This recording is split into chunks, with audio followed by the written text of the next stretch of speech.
राधा राधा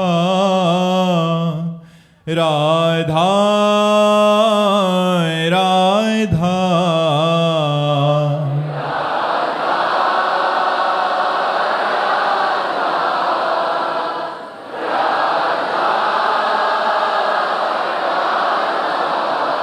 हाय राधा राधा राधा राधा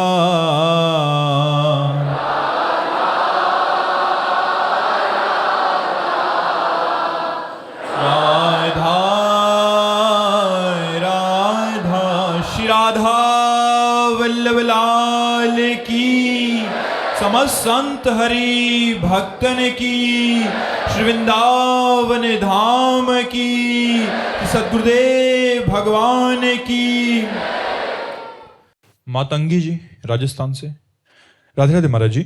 महाराज जी, प्रभु के संकेत को और अपने मन के विचारों को, इन दोनों में अंतर कैसे समझें? शास्त्र ज्ञान। तस्मात् शास्त्रम प्रमाणम ते कार्याकार्यो व्यवस्थितौ।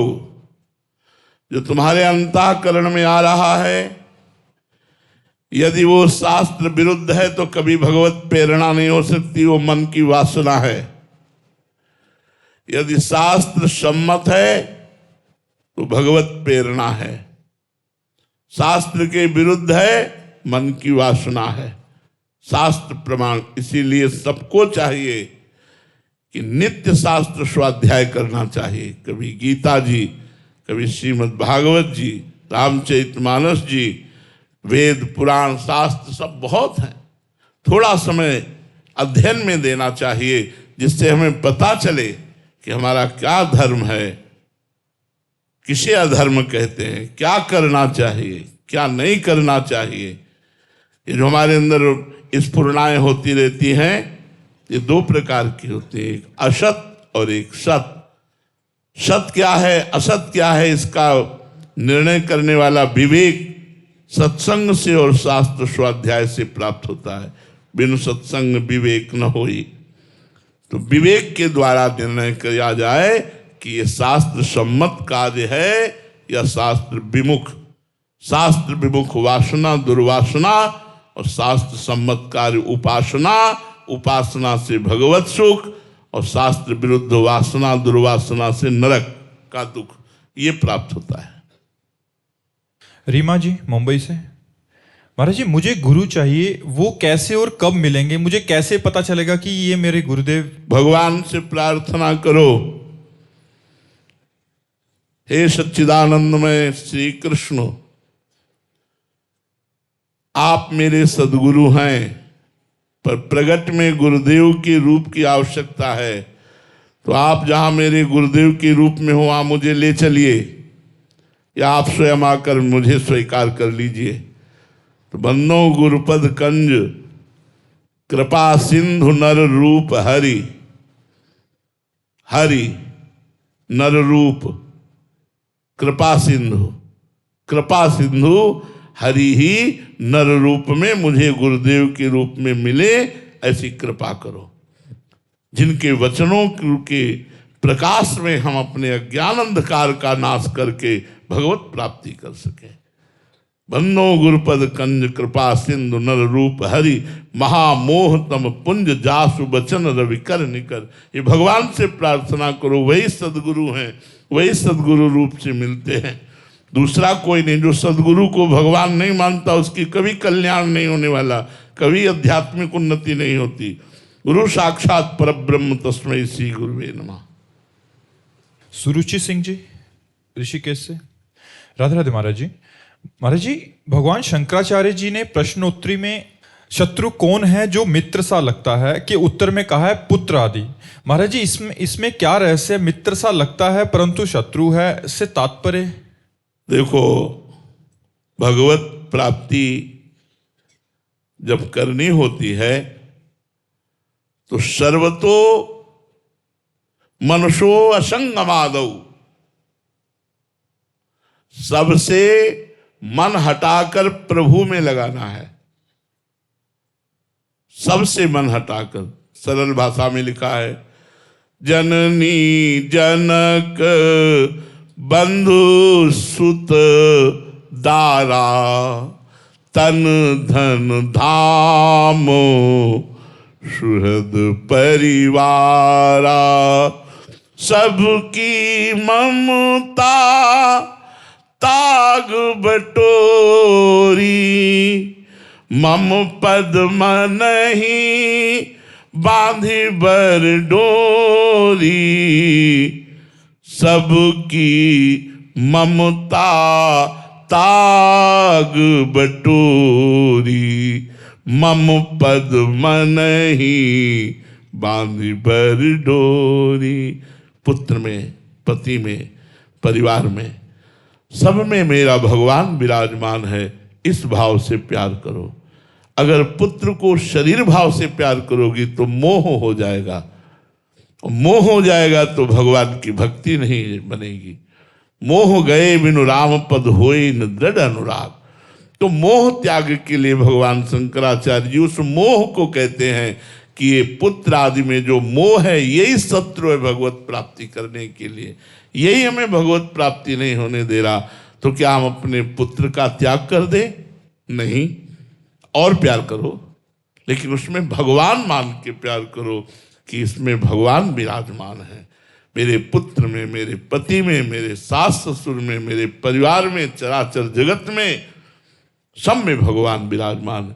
फिर आपको कोई बाधा नहीं रहेगी, वो आपकी उन्नति का कार्य होगा।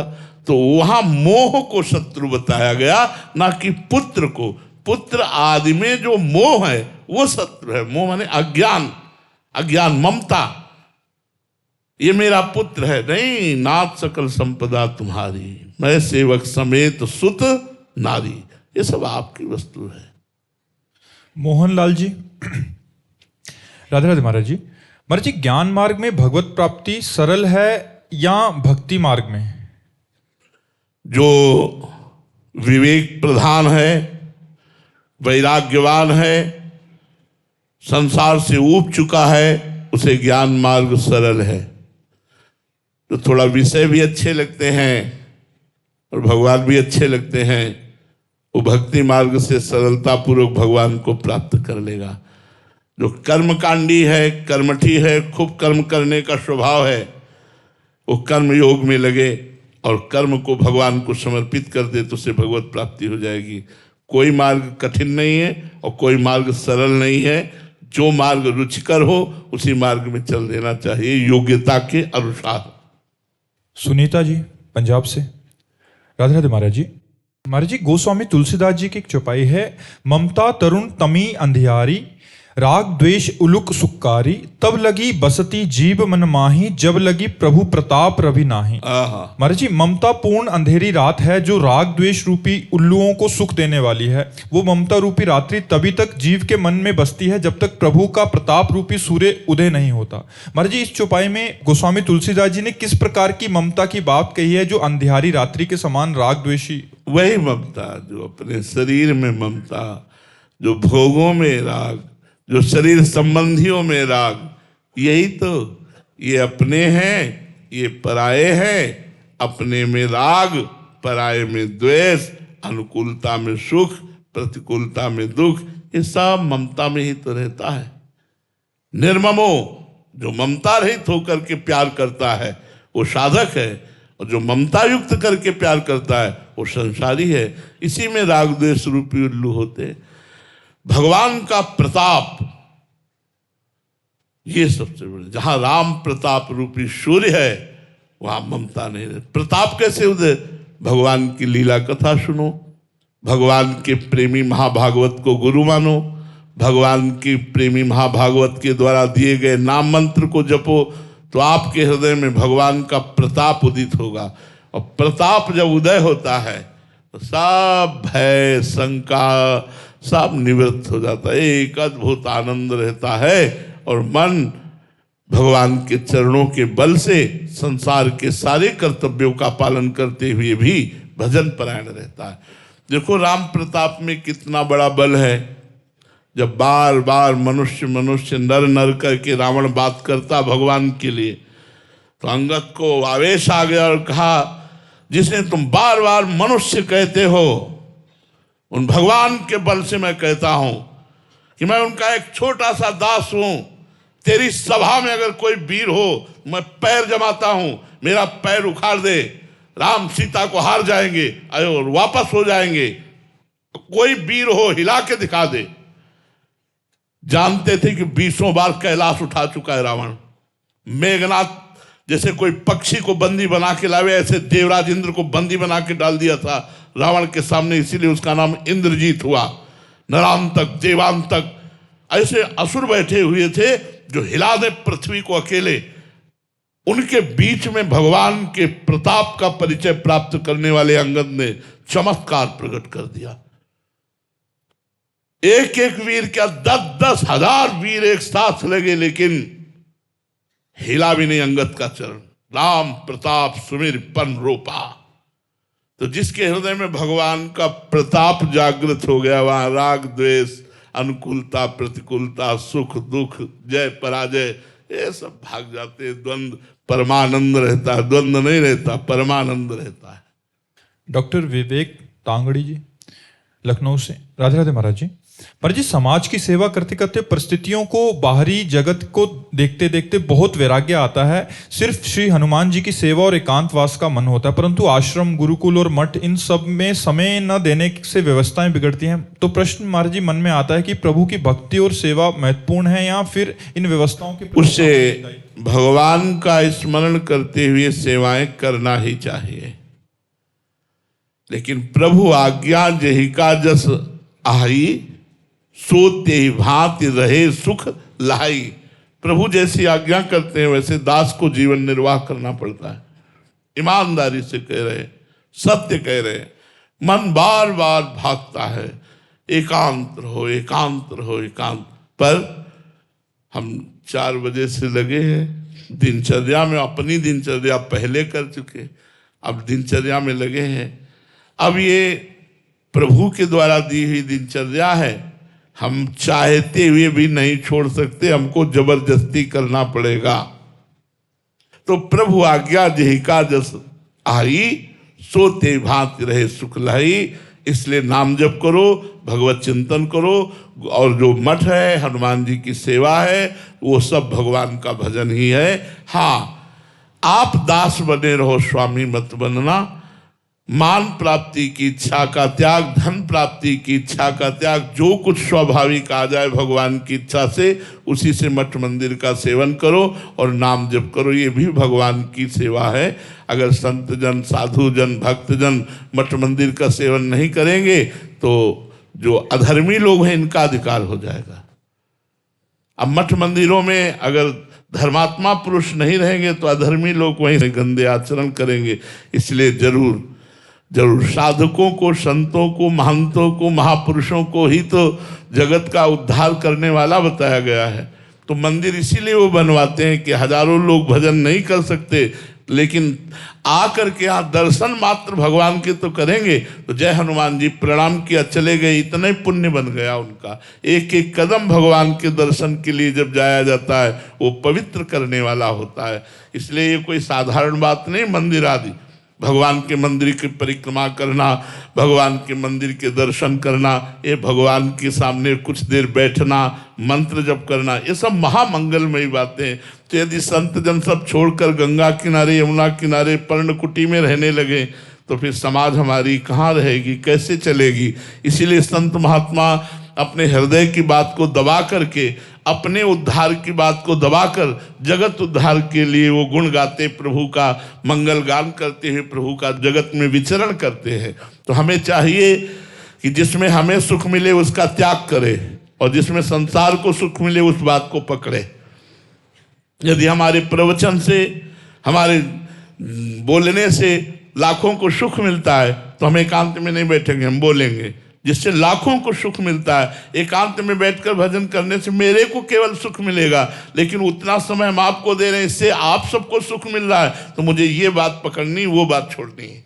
अच्छा, वो बात अपने आप पूर्ण हो जाएगी, क्योंकि सबको भगवत स्वरूप मान करके जब, तो ये भजन ही है, सब रूपों में भगवान ही है। इसलिए आप ऐसा करो, भजन करते हुए जो भी आश्रम की सेवा है उसको करते रहो, उसको त्यागो मत। नहीं तो अगर आश्रमों का, मंदिरों का साधुजन त्याग कर देंगे तो जो अधर्मी लोग हैं वहाँ गलत आचरण करेंगे, बैठकर मंदिर की मर्यादा के विरुद्ध वार्ता होने लगेगी। इसलिए संतों से प्रार्थना, जो गुरु परंपरा से मिली हुई आश्रम मर्यादाएं हैं उनका पालन करते हुए ही भजन किया जाए। विष्णु शंकर उपाध्याय जी, गाजियाबाद से। राधे राधे महाराज जी। महाराज जी, प्रातस्मरणीय परम पूज्य संत श्री राम सुखदास जी महाराज जी के एकांतिक दर्शन का सौभाग्य करीब 32 साल पहले 2 मिनट के लिए पटना में मिला था।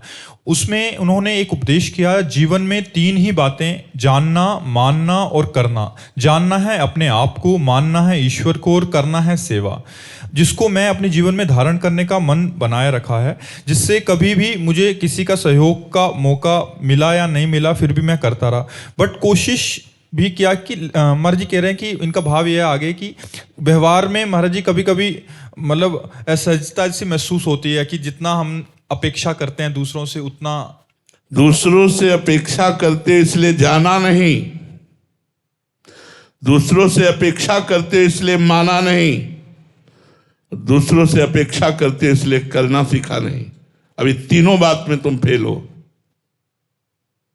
किसका प्रश्न है? तीनों बात में फेल हो। अगर अपने को जाना तो सब मेरे आत्म स्वरूप हैं, फिर उनकी अनुकूलता प्रतिकूलता की अपेक्षा क्या? अगर अध्यात्म को जाना तो द्वंद्व विमुक्ता, मान अपमान निंदा स्तुति सुख दुख से वो मुक्त होता है। पहली बात में फेल। माना, यदि माना सर्वतोभावेन श्री भगवान विराजमान है, निरंतर उनका स्मरण करना, निरंतर उन्हीं के भाव में रहना, तो जड़ चेतन जग जीव जत सकल राम में जान। हम किससे अपेक्षा कर रहे हैं? मान की, अनुकूलता की, थैंक यू की, धन्यवाद की। दूसरी बात में फेल। और करना तो आप नहीं करते, आपसे कराया जा रहा है। आप क्यों दुख सुख ले?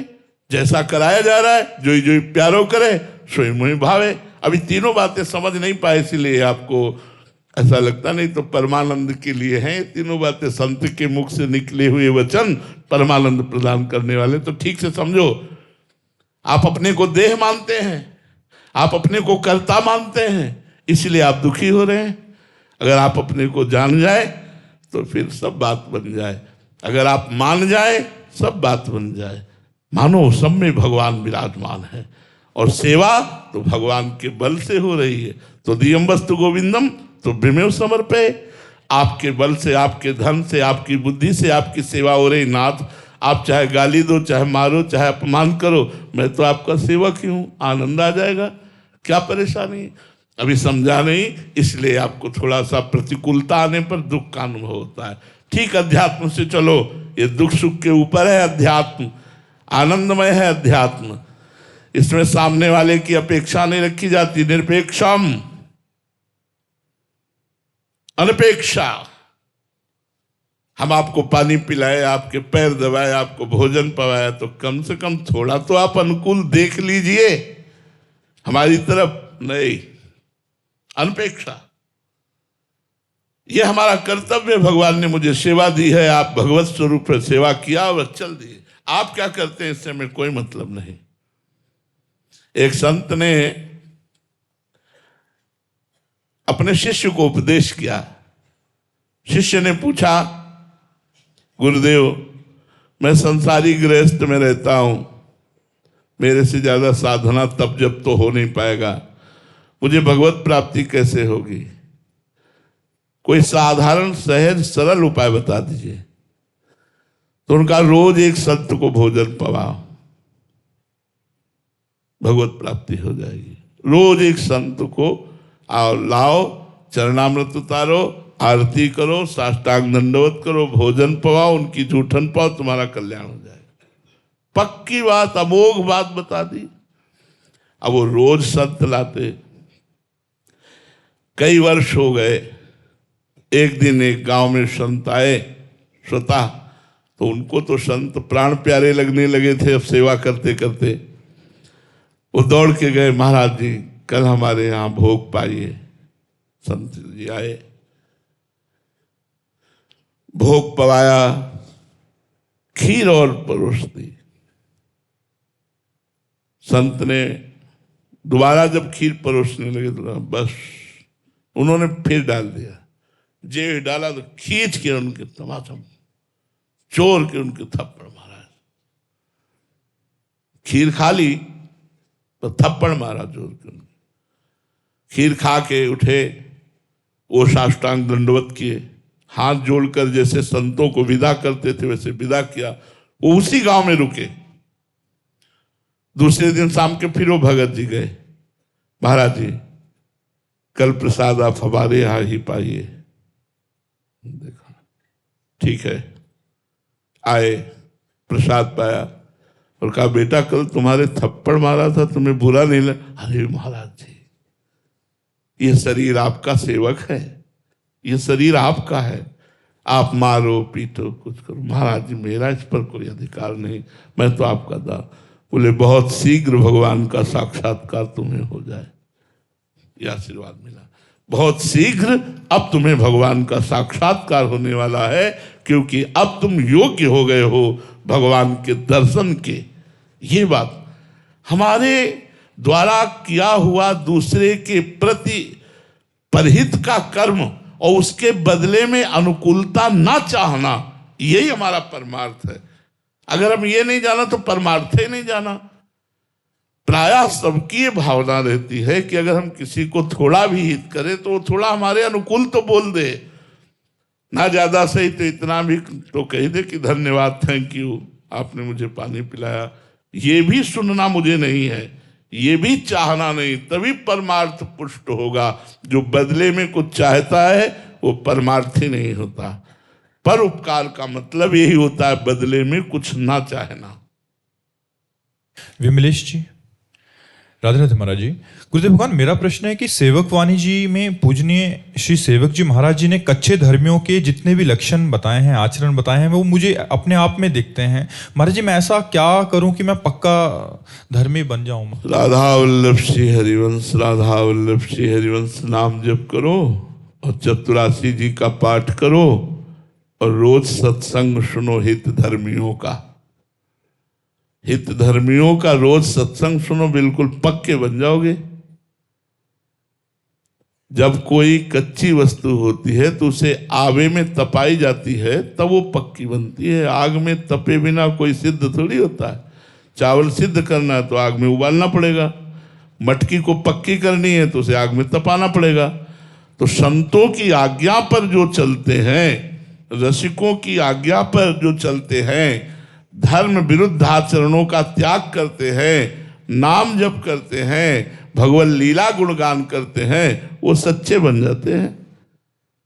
प्रेमाग्नि में तप करके वो पाके धर्मी हो जाते हैं। इसलिए चिंता ना करो, भगवान का आश्रय लिया है, हरिवंश चंद्रजू का आश्रय लिया है, तो वही सब संभालेंगे। नाम जप करो, वाणी पाठ करो, खूब सत्संग सुनो, ठाकुर सेवा करो। सुमन जी दिल्ली से, महाराज जी मेरा मन बहुत सोचता है, ओवर थिंकिंग करता है, इसलिए मुझे शांति नहीं मिलती। महाराज जी कोई सरल उपाय है? है। एक गुरुजी ने एक शिष्य को भूत मंत्र की सिद्धि बताई, उसने जप किया, मंत्र सिद्ध हो गया, भूत प्रकट हुआ। भूत ने कहा काम बताओ, उसका अमुक काम करके आ गया। काम बताओ, उसने कहा अमुक काम करके आ गया। काम बताओ, तो कहा कहां तक काम बताएं? बोले जिस क्षण काम नहीं बताओगे उठा के पटक देंगे उसी क्षण। गुरुजी के पास गए, बोले गुरुजी तो भारी समस्या आपने दे दी, जो काम कहो 1 मिनट में करके आ जाता हूं, कहता उठा के पटक देंगे अगर काम नहीं बताओगे।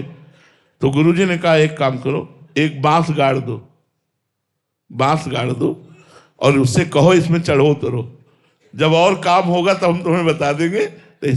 तो गुरु के पास युक्ति थी, बढ़िया काम बन गया। वो प्रेत कौन है? मन। वो प्रेत है मन, और वो सिद्ध कौन है? हम। अब वो हर क्षण हमसे कामना ही करता रहता है, ये भोग, ये भोग, ये भोग, ये भोग, ये ना दोगे तो हम तुम्हें जलाएंगे, उठा के पटक देंगे। हर समय परेशान करता रहता, ओवर थिंकिंग, सोच बढ़ाता रहता, निगेटिव, पॉजिटिव हमें फंसाए पड़ा हुआ है। अब क्या करें? तो गुरु कृपा से खंबा मिल गया, राम राम, राधा राधा, कृष्ण कृष्ण, ये वो बांस है, चढ़ उतर, राधा राधा राधा। जब कोई कार्य नहीं, राधा राधा। अगर ठीक ना हो जाए तो हमें बता देना, लोक परलोक में सब जगह आनंद आ जाएगा। इसे नाम रूपी खंबे पर बार बार चढ़ाओ, उतारो इस मन को, बार बार नाम जप करो। जो चाहत है नित्य सुख, और मन को विश्राम, हित ध्रुव हित सो भजत रहो, पल पल श्यामा श्याम, पल पल श्यामा श्याम। भूमिका जी मध्य प्रदेश से। राधे राधे महाराज जी। महाराज जी, एक साधक के लिए कर्मानुसार और प्रारब्धानुसार के बीच की पतली रेखा क्या है कि हमें मेहनत कब करनी चाहिए और कब सब श्री जी पर छोड़ देना चाहिए? हमें हर समय मेहनत करनी चाहिए, खाली तो रहना बिल्कुल निषेध है। मनुष्य जीवन की एक एक श्वास अमूल्य है।